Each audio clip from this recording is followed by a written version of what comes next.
How's it going, everyone? My name's Adam A, and I got 5th place at the Utah Regionals playing pure Runic. Let's go ahead and jump into the deck profile. We're playing the 2 Fountain. Recently became semi-limited. Didn't really hurt this deck. Just seeing the 2 is perfectly fine. You don't want to brick too much on those, and there's a lot of ways to search it. For the Runic quick play spells, we're playing the 3 tip, obviously the best one. Searches anything you need. The 3 freezing curses. This is the monster negate. The 3 flashing fires. This is the special summon monsters. 3 runic destruction. This is the MST. 3 runic slumber. This stops from attacking as well as protecting your own monsters. And lastly, we're playing the 1 droplet and the 1 dispelling. I wanted to have quite a few runic names, so I'm playing 17 runic quick plays. These are the least good, but sometimes they still come up. You can always go droplet, and then once they draw a card, you can go dispelling to make them discard one from their hand. So that's it for all of the runic cards. We're playing the 1 terraforming. So like I said, having the 2 fountain doesn't really hurt us that much because we can have the 3rd one with the terraforming. We're playing Card of Demise. You just need to have a lot of draw power cards to get through the early game.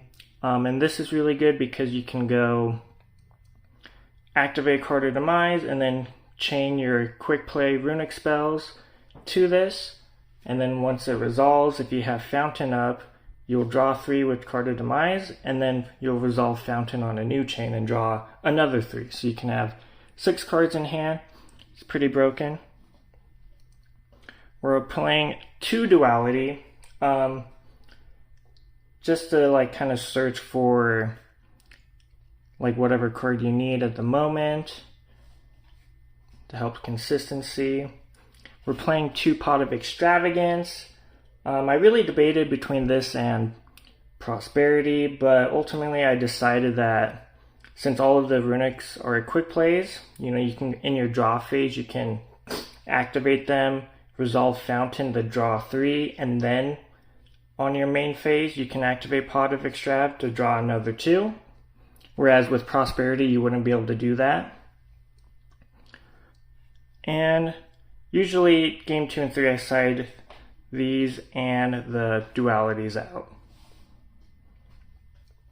Now for the fun cards, we're playing 3 Messenger of Peace, 3 There Can Be Only One, 3 Goes and Match, and only 2 Skill Drain.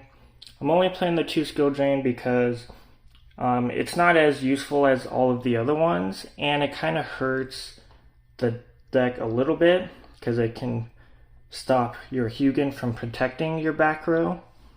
So I usually only use this on the last resort, and also if you have Skill Drain up, you can't use the freezing curses to negate a monster because Skill Drain's already negating everything. For the monsters, we're playing Amana Iwata.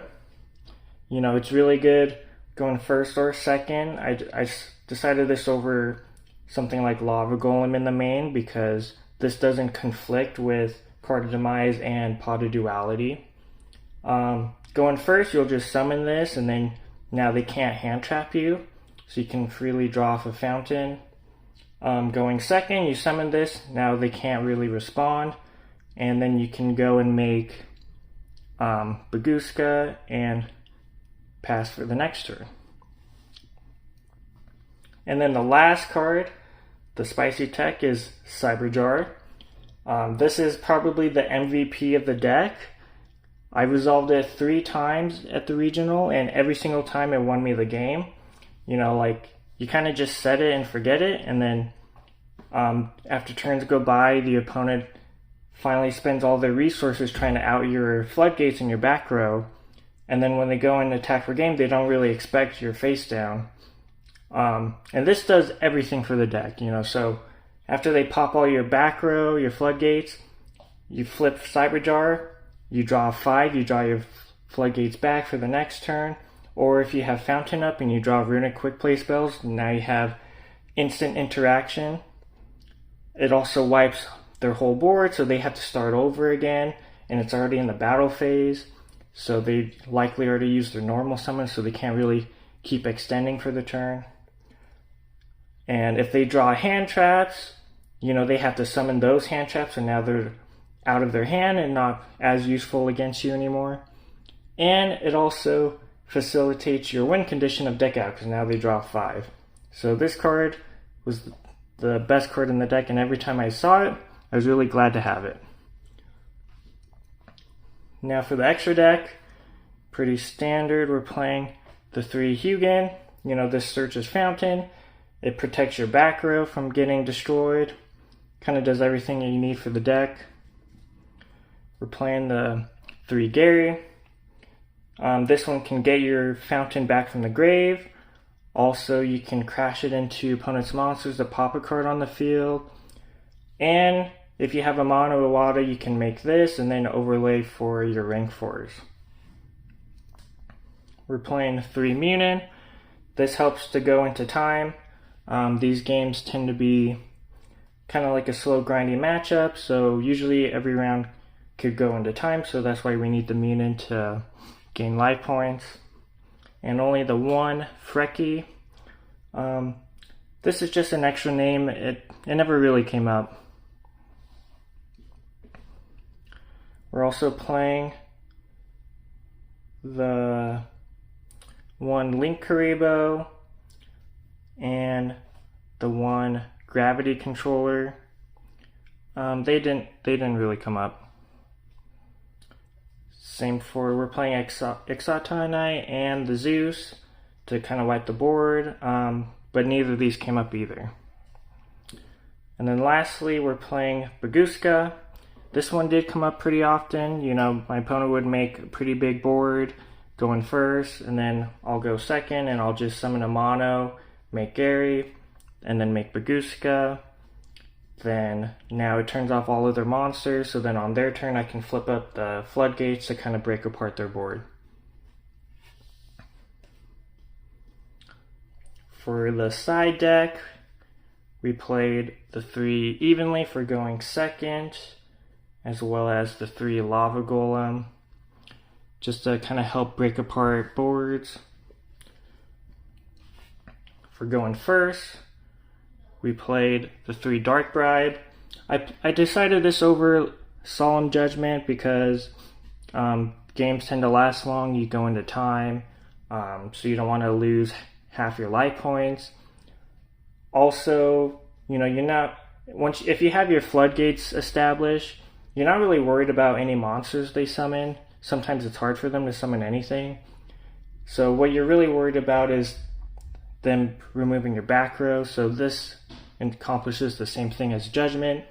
It does give them a draw 1, but that also kind of helps your win condition of decking the opponent out.